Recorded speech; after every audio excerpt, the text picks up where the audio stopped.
Chaque déplacement du président de la République à l'étranger est aussi un rendez-vous avec la diaspora gabonaise, une volonté affirmée du chef de l'État, celle de maintenir un lien direct avec ses compatriotes et les associer pleinement à la construction de la Ve République.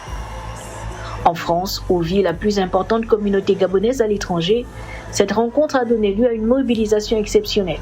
Dans une salle comble, le président de la République, son Excellence Brice Clotaire Oligui Nguema, accompagné de la première dame Zita Oligui Nguema, a reçu un accueil particulièrement chaleureux.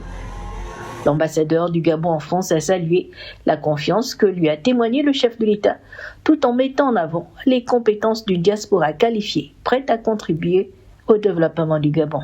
Cette diaspora regorge des talents, des femmes et des hommes très brillants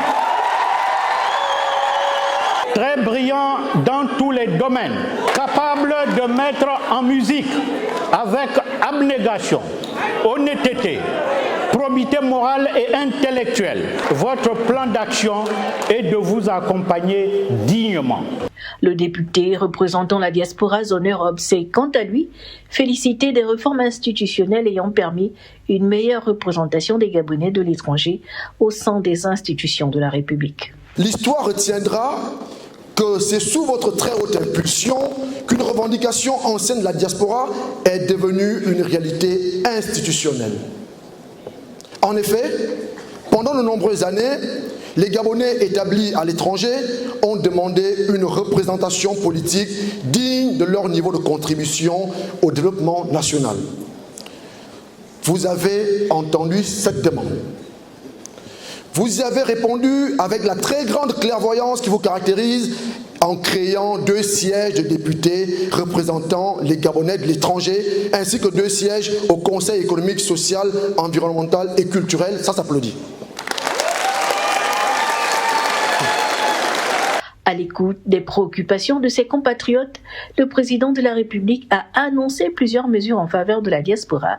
Il s'est également réjoui des retombées de sa visite d'État, notamment de l'accord conclu avec Eramet sur la transformation locale du manganèse, créateur de nombreuses opportunités d'emploi.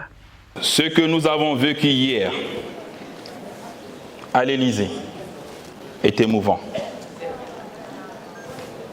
Après pratiquement 2 ans et demi de négociations, je suis heureux de vous annoncer que nous avons signé l'acte de la transformation locale de notre manganèse avec Eramet. Mes chers compatriotes, vous le savez, les autorités françaises ont récemment décidé de relever de manière substantielle le niveau de ressources exigé pour l'admission et le maintien au séjour des étudiants étrangers. Cette décision relève de la souveraineté de la République française et que le Gabon respecte. Les autorités françaises ont augmenté la bourse du premier cycle à hauteur de 43%.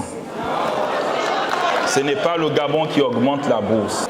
Cette nouvelle réalité doit nous conduire à changer de paradigme. Notre diplomatie travaillera à diversifier les partenariats universitaires avec d'autres pays afin d'offrir davantage d'opportunités à notre jeunesse. Cette situation interpelle au plus haut point le gouvernement. Elle nous oblige à accélérer la construction au Gabon de grandes universités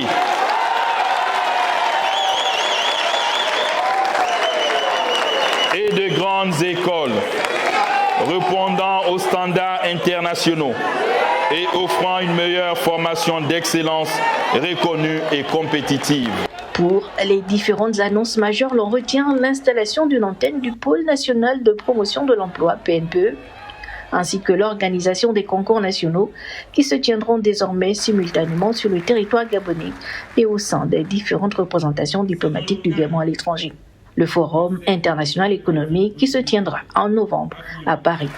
Le chef de l'État a enfin appelé la diaspora à mettre son expérience et ses compétences au service de la transformation du Gabon avant de visiter le village d'exposition des produits Made in Gabon, vitrine du savoir-faire des entrepreneurs gabonais établis en France.